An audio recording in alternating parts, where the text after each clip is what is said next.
There is a place on Earth where the problem isn't getting a ticket, it isn't getting a visa, and it isn't even surviving the journey. The problem is getting onto the land, because these islands have no safe harbor, no easy beach, no protected cove, and when the Southern Ocean is angry, there may be no safe way through them at all. In fact, boats can safely navigate among these islands only about 1 day in 4.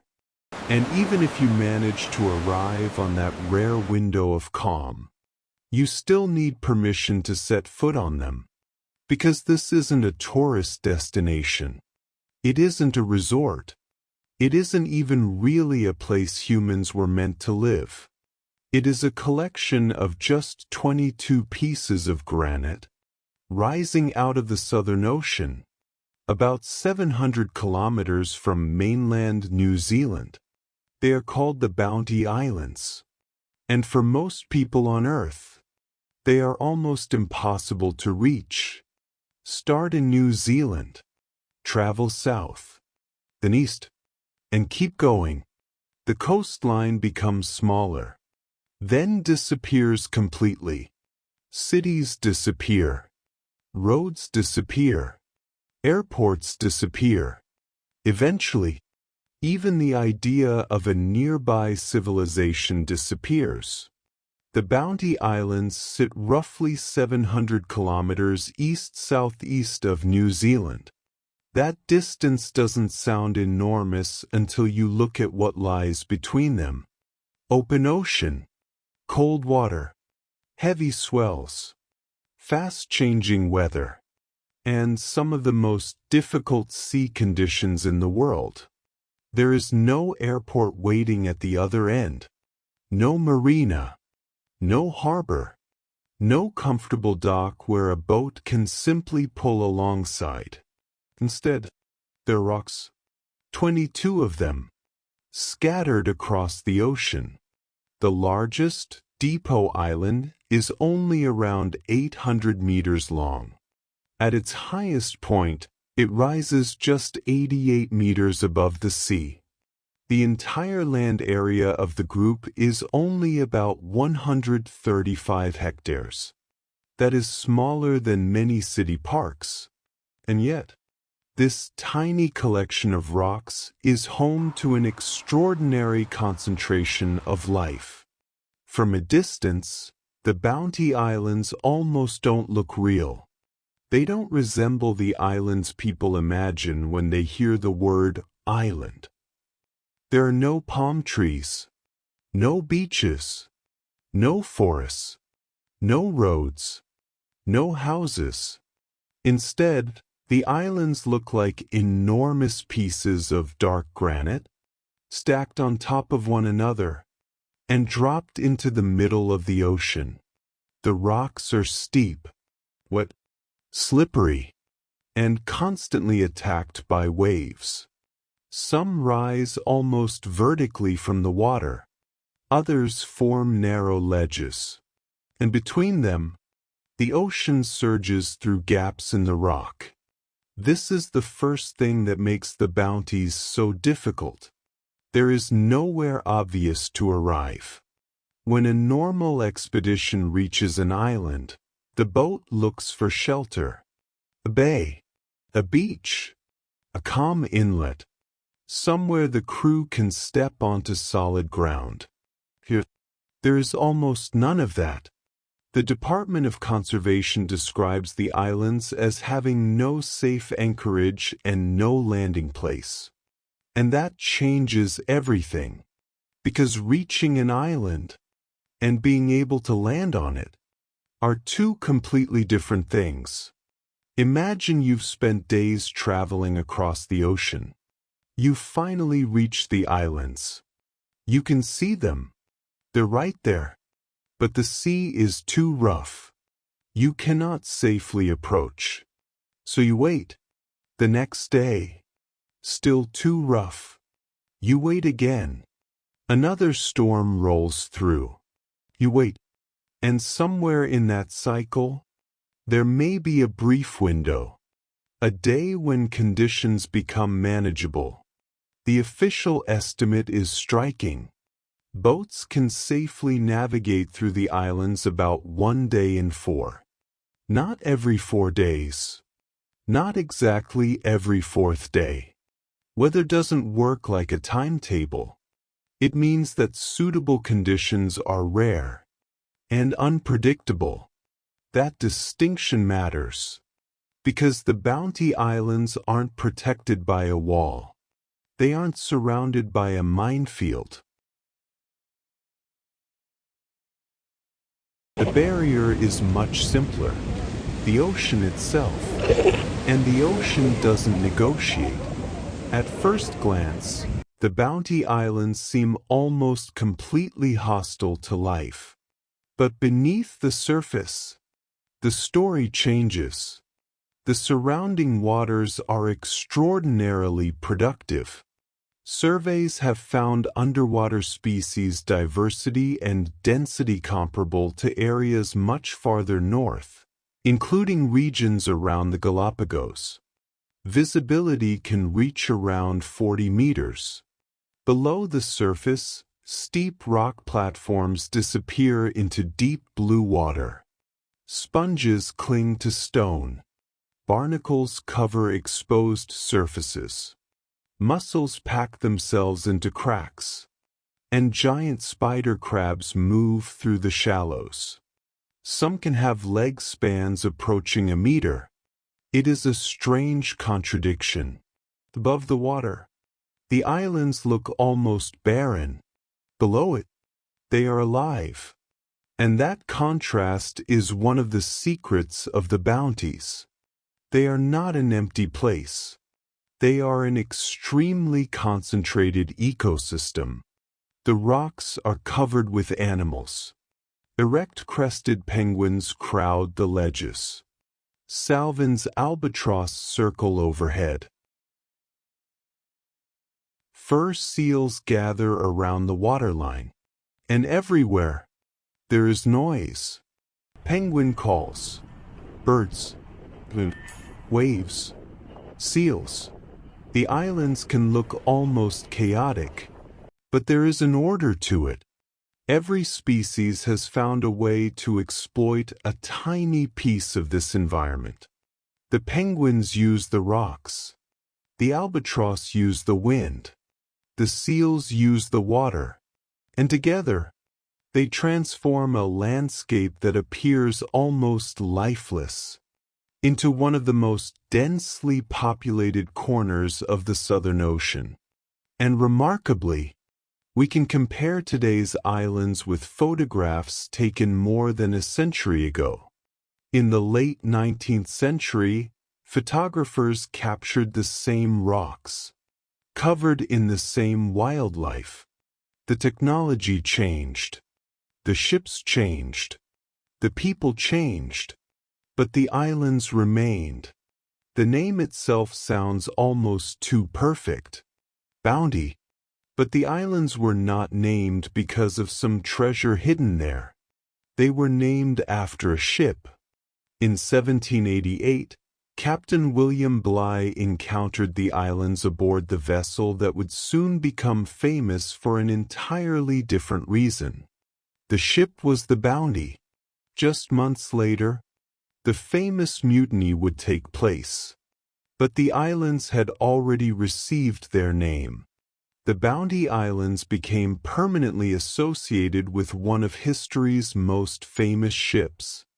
Even though the ship's greatest story happened thousands of kilometers away. And there is something else worth remembering. When Bligh passed these islands, he wasn't looking at a protected nature reserve. He was looking at an unknown collection of rocks in a vast ocean. The modern idea that these places should be protected would come much later. For a time, the animals of the Bounty Islands became valuable, very valuable. In the early 19th century, seal hunters discovered the enormous fur seal population living around the islands. And what happened next was devastating. During just the first 2 years of sealing on the Bounty Islands, approximately 50,000 seals were killed. 50,000. On a tiny group of rocks in the middle of the ocean. The killing was so intense that by the early 1830s, only a handful of seals remained. The same isolation that had protected the animals for thousands of years had suddenly become their weakness. Because once humans learned where they were, the journey was worth making. Not for tourism, not for science, for profit. And yet, there is a strange twist to the story. Unlike many isolated islands, the Bounty Islands were never permanently settled. No town developed here. No village. No road. No permanent community. And despite their dangerous reputation, there were no known shipwrecks on the islands themselves. That may sound surprising, because the bounties were dangerous enough that authorities still prepared for the possibility. They established a castaway depot on Depot Island. The idea was simple. If a ship was wrecked nearby, survivors might somehow reach the islands. And if they did, they could find emergency supplies, food, clothing, equipment, a lifeline in one of the most isolated places in the country. But there was a problem. The depot itself eventually disappeared. Today, nothing remains of it. And the fact that it was built at all tells us something. People understood the danger. They knew that ships could disappear in this part of the ocean. They knew that survivors might have nowhere else to go. And they knew that reaching these rocks could be the difference between survival and death. Imagine being a sailor in the 19th century. There is no GPS, no satellite weather forecast, no emergency beacon, no helicopter waiting on a nearby runway. You're crossing the Southern Ocean. The sky turns black. The wind rises. The waves become larger. And somewhere ahead, there may be land. But you don't know exactly where. You can't simply pull up a digital map. You can't call for help. And if you do survive a wreck, you might be hundreds of kilometers from the nearest permanent settlement. This is what made New Zealand's subantarctic islands so frightening to sailors. The islands were remote, but they were also positioned along routes used by ships crossing the Southern Ocean. Te Ara records 11 shipwrecks between 1833 and 1908 across the subantarctic islands south of New Zealand. The Bounty Islands were part of that wider world of maritime danger. There is another reason the Bounty Islands are so fascinating. They are tiny. Almost absurdly tiny. Depot Island is less than a kilometer long. The entire group has only around 135 hectares of land. But from space, that tiny number becomes even more dramatic, because the islands are surrounded by an enormous ocean.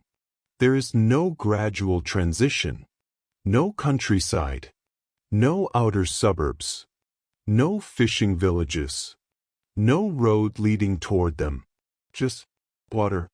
And then suddenly, that is what makes the bounties feel less like an ordinary island chain, and more like a geological accident.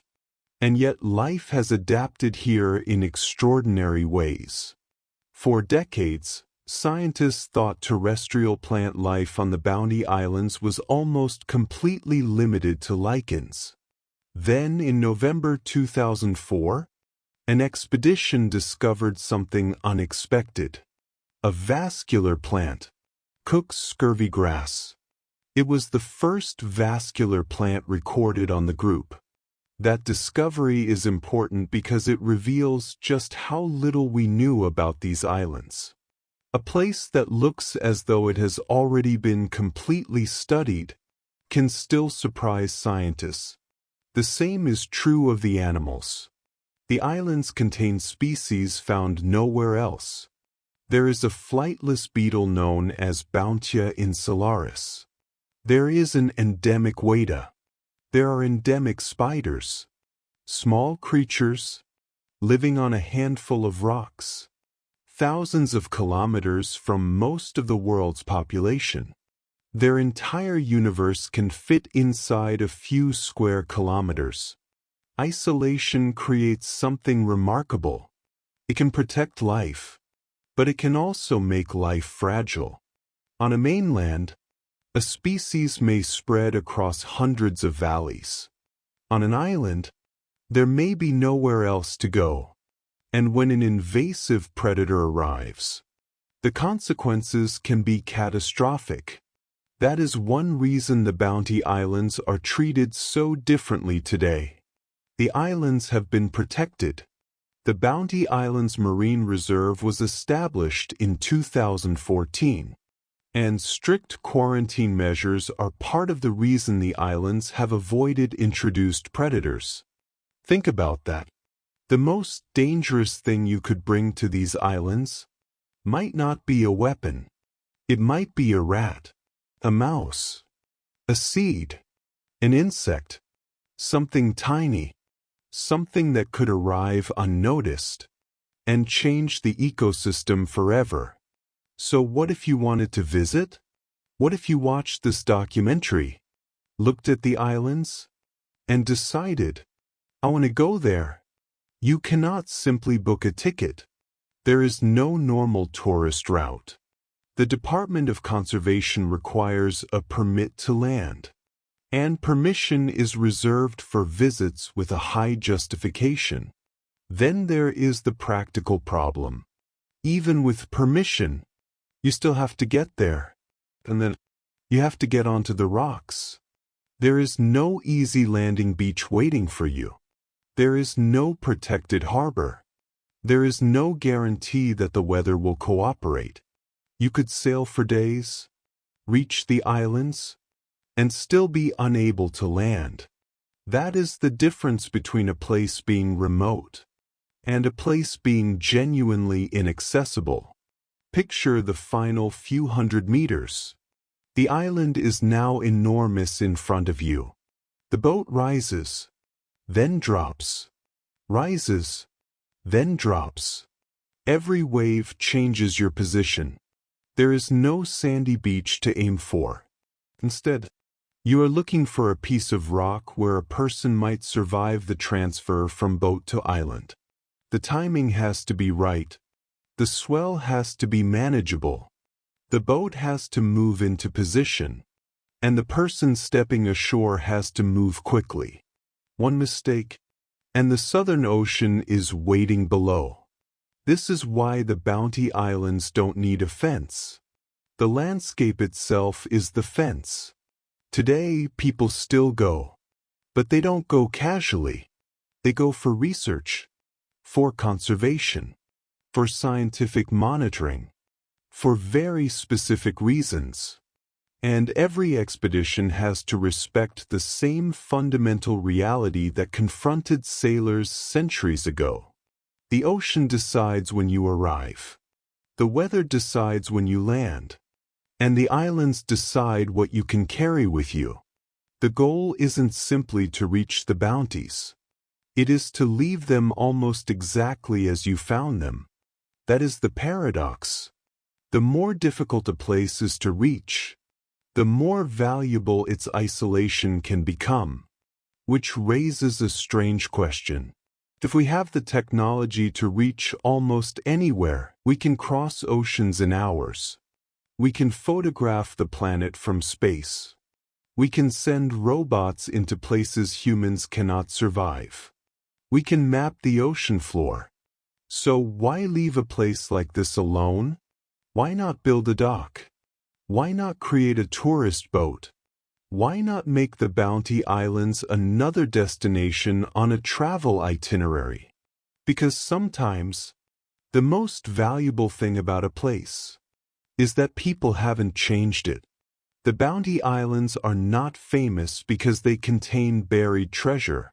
They are not famous because a civilization disappeared here. They are not famous because some secret government facility sits beneath the rocks. They are remarkable for a much simpler reason. They are a place where nature still controls the schedule. The ocean decides when a boat can pass. The weather decides when a landing is possible. The permit decides who may step ashore. And isolation decides what species survive. For centuries, those forces kept the Bounty Islands almost completely separated from the rest of humanity. And even now, with satellites overhead, with modern ships, with jeeps, with helicopters, the islands remain difficult to reach. There are places on Earth that humanity has conquered, mountains we have climbed, deserts we have crossed, oceans we have sailed, and places so remote that reaching them became a badge of achievement. But the Bounty Islands offer something different. They remind us that not every place needs to be conquered. Some places are valuable precisely because they remain difficult. Because there is no road, no hotel, no souvenir shop, no comfortable way to get there. Just a few dark rocks, surrounded by one of the most powerful oceans on the planet. And perhaps that is the real reason the Bounty Islands are so fascinating. Not because you cannot visit them, but because, even in an age when almost every corner of Earth can be reached, there are still places where the planet gets the final say. And out there, 700 kilometers from New Zealand, 22 pieces of granite are still waiting. Not for tourists, not for crowds, just for the next clear day.